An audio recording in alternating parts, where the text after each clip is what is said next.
સ્નેહી પારેખ છે, જે લોઅર પુલ champion under 14 બાસ્કેટબોલમાં છે. નમસ્કાર સ્નેહી, કેમ છો?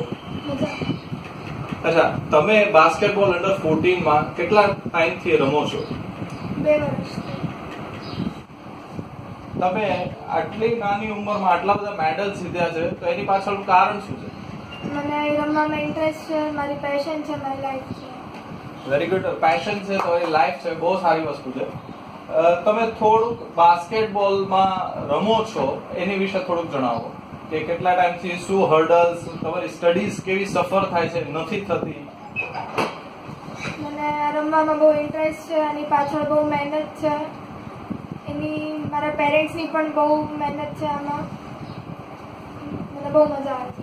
તમે જ્યારે રમવા જાઓ ત્યારે તમારા સ્ટડીઝ સફર થતા હશે, તો એ કોપ અપ થઈ જાય છે? હા. તમને સ્કૂલ તરફથી કેવો સપોર્ટ? બહુ સપોર્ટ. કઈ સ્કૂલમાં છો તમે? ફાતિમા કોન્વેન્ટ. ત્યારે તમે કયા સ્ટાન્ડર્ડમાં છો? 9th માં છે.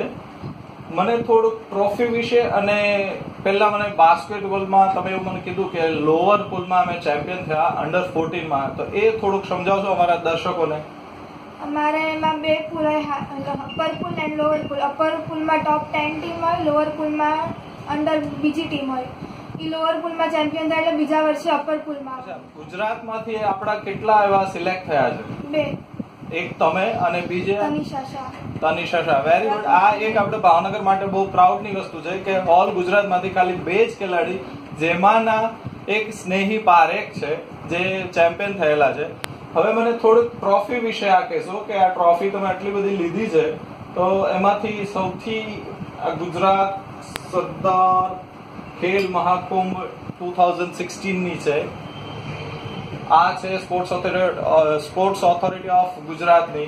પછી આ ટ્રોફી શેમાં તમને મળેલી છે? આઈનેક્સ ટુર્નામેન્ટ.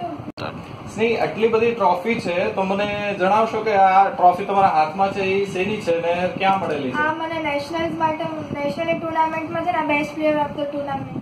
અને આ તમારા ગળામાં મેડલ બી છે, એ મેડલ બી શેના માટે મળેલો છે? આ સ્ટેટ ચેમ્પિયનનો છે. State champion. એ સિવાય અહીંયા આપ જોઈ શકો છો આટલા બધા મેડલ છે, પ્લસ એમના ઘરમાં બી ઘણા બધા મેડલ છે. હમણાં હું તમને બતાવીશ કે ભાઈ આ મેડલ કેટલા બધા છે. આ ઉંમરે એટલા બધા મેડલ્સ જીતવા અને આટલી બધી પેશન રાખવી એ એક બહુ સારી વસ્તુ છે. એક બીજી વસ્તુ કે તમારા પેરેન્ટ્સનો સપોર્ટ કેવો છે? હું અત્યારે જે પણ છું મારા પેરેન્ટ્સના સપોર્ટ. એ સિવાય ઘરમાં તમને બીજું સપોર્ટ કરવા વાળું કાકા કાકી, દાદા દાદી? મારું ફૂલ ફેમિલી બહુ મોટિવેશન. સ્નેહી, તમારા ડ્રીમ્સ વિશે કહો. મારું ડ્રીમ જો હું ઇન્ડિયાના પ્લેયર બનું, મારા ફેમિલીનું પણ ડ્રીમ ફૂલફિલ કરવાનું મારું સૌથી મોટું ડ્રીમ છે. અને હું અત્યારે અહીંયાની બેસ્ટ પ્લેયર બનું અને મારા ફેમિલીનું નામ રોશન. તમારા સિવાય બીજા કોઈ સ્પોર્ટ્સમાં છે ખરા? મારો ભાઈ હેનિલ પારેખ મારથી વધારે ટ્રોફીઝ એન્ડ મેડલ્સ લઈને આવ્યો છે. બસ હવે મારી ઈચ્છા છે એ નેશનલ્સ રમી જાય. એ પણ બાસ્કેટબોલ રમે છે? ના, સ્કેટિંગ. સ્નેહીને એના ઘરવાળાએ ખૂબ જ સપોર્ટ કર્યો છે. આ એમનું આખું ફૂલ ફેમિલી છે. એમના દાદા, એમના ફાધર, મધર, સ્નેહી પોતે, જેનિલ, એમના બા, એમના કાકી અને કાકા. હવે આપણે એમના ફાધરને પૂછીએ. નમસ્કાર જીમિતભાઈ. તમારા ડોટર આટલી ઉંમરે આટલી મોટી સિદ્ધિ પ્રાપ્ત કરી છે, તો એમાં તમારું શું કેવું છે? હજી ઇન્ડિયા લેવલે રમે અને એ પોતે એમાં ટીમ સ્પિરિટ છે. એમના મમ્મીને આપણે પૂછીએ કે તમારું શું યોગદાન છે? બસ એની સાથે હું આવું છું, જાઉં છું, એને લઈ જવાના આવે, જ્યારે જરૂર પડે ત્યારે કે ત્યારે હું પહોંચાડી દઉં છું. અને તમે શું એવું ઈચ્છો કે તમારી ડોટર ક્યાં સુધી પહોંચવી જોઈએ?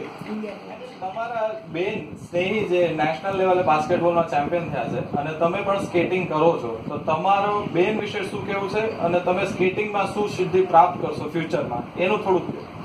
મારે ખાસ મારી બેનને એને જે પણ ફેસિલિટી જોઈએ એની પૂરી કરવી છે અને સાથે સાથે એને મોટિવેટ કરવી છે. અને મારું ડ્રીમ છે કે ઇન્ડિયન લેવલે રમે અને મારી પણ ઈચ્છા છે કે હું નેશનલ્સ રમું અને એમાં સારા રેન્ક પ્રાપ્ત કરું.